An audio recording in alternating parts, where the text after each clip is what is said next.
sounded really nice.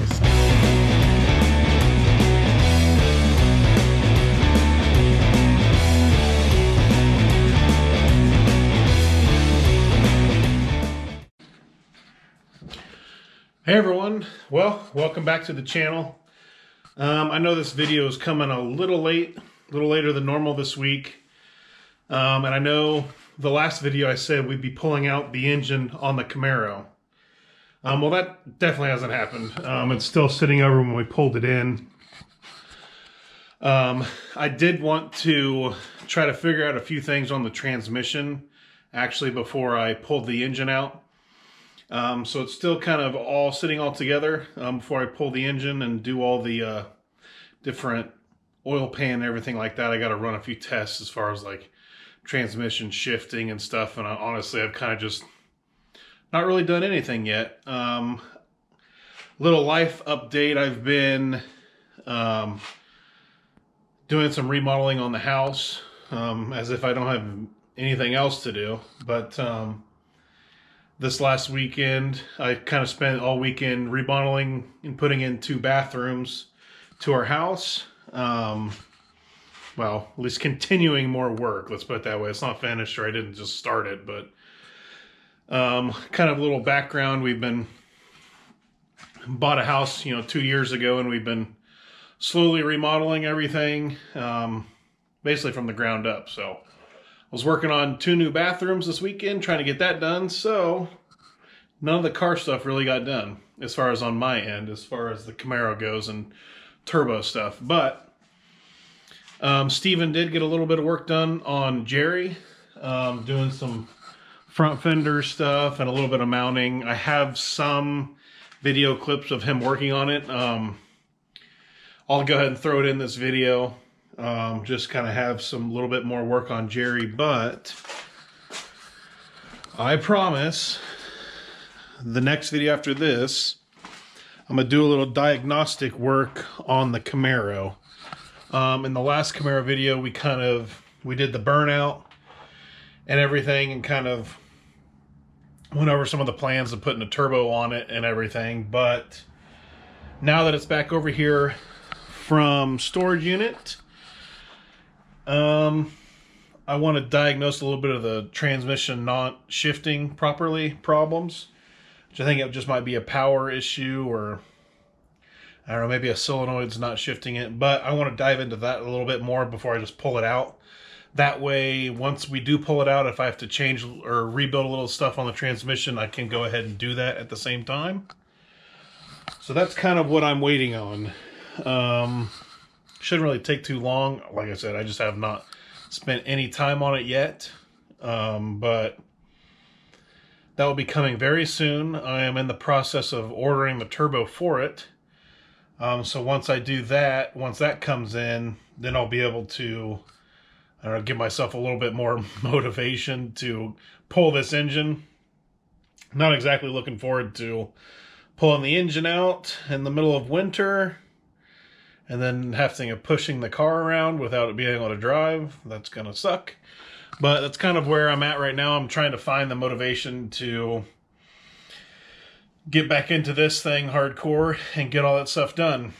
Like I said, Steven's been working on Gerry and stuff, and it's kind of made it possible for me to get some more work done on my house.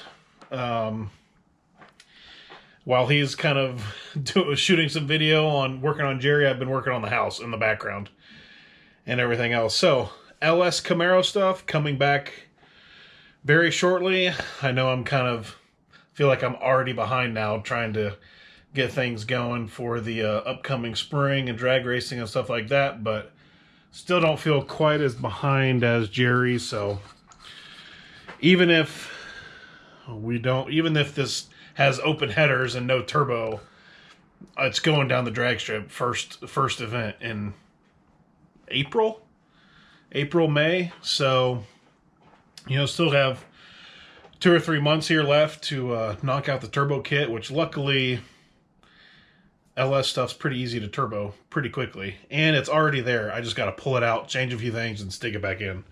So, not really that much of a big deal. It's just freaking cold and pulling engines, laying on cold concrete floors is not exactly fun, so I've just been gearing up myself to do that. So, yeah. But next video, I might be doing a little bit more work on it, maybe pulling it. We'll see what, see how I feel. I might just go ahead and just pull it out. But here's a few clips of Steven working on Gerry. Hey guys, welcome back. Today we're going to be working on the front end. I kind of had it all laid out as you guys saw, but today we're actually working on mounting it. What we're planning on doing is being able to take the fenders off individually on both sides, and then also having the option of leaving the fenders bolted to the nose and being able to take all three pieces off at the same time. So if we just need to do something quick, we can pull a fender off, or if we need to really get in there, we can pull the whole doghouse off. It's probably going to be a lot more complicated than it should be, but as far as how everything's hooked up and bolted up and everything, I think it's just going to be the easiest way to do it. So I bought a kit from Jegs that has these mounting tabs, the springs, and these self-ejecting Zeus fasteners. Comes with the rivets and everything. It's kind of nice. Each kit will do 10 fasteners. So I'll do 5 on each fender, and that should be enough because the front end is still going to be bolted with this bracket, that bracket, there's this, and the center bracket here. And then once I get the new fake front bumper put on, it goes kind of in that gap right there. Then I'm going to make a couple of mounts that come off the factory bumper mounts, because with lowering the body on the chassis, you can kind of see that they don't really match up with where the bumper would be anymore. So that'll be all right. I'll just fiberglass the bars and stuff in so you can still bolt them up to the factory frame rails. So it'll still be strong if I have a front end collision or with something, you know, it's not, you know, it'll still work. But I am going to use that as like a crumple zone and everything, so that way it'll give instead of just shoving everything into the front end of the car, I'm hoping. So, you know, I'm kind of thinking about that stuff too, you know, as far as, you know, the chassis is pretty strong and rigid right now, and if I do have an accident or spin out, hit the wall or something, I want to have a little bit of give and not just send the whole shockwave through the chassis. It makes it safer, and that's, you know, the whole key to this. But anyway, so I'll show you all that. That probably won't happen in this video. There's still quite a bit that needs to be done, but this side over here I do have completed, well, a couple of them at least. The brackets riveted in. I still have to rivet the Zeus fastener to the fender, but I have the front one and I have the back one done on this side. Then there'll be a Zeus down here and one down here as well. Okay, so after thinking about it last night and talking with Jason, this design that I have now with the Zeus tabs mounted vertical like that on the core support and the firewall, I don't really like it.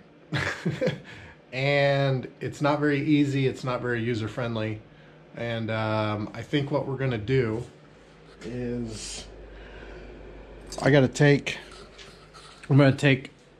these brackets, because I've got 10 of them, and I'm gonna weld a piece of square bar in here and then rivet these to that, cut this outside ear off, and then when I mount the fender's going to have a flat that comes off, so now the Zeus's are going to go straight down, and be a lot easier to, you know, put on, take off, and everything, other than what I've already got.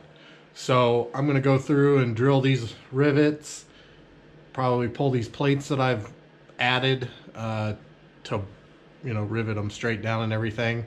So yeah, I'm, you know, making a few steps backwards, but sometimes that's just how it goes. You know, you make something, you think it's going to work, and it doesn't work. So you've got to tear it all back out and start from scratch.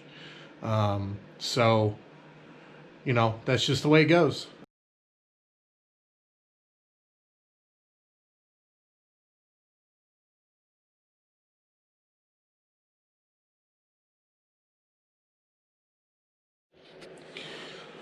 Okay, well, I didn't get anything started. I've been disassembling and cutting and grinding and getting everything stripped off that I've done, and I'm still not done stripping everything off. But the two mounting brackets are off, and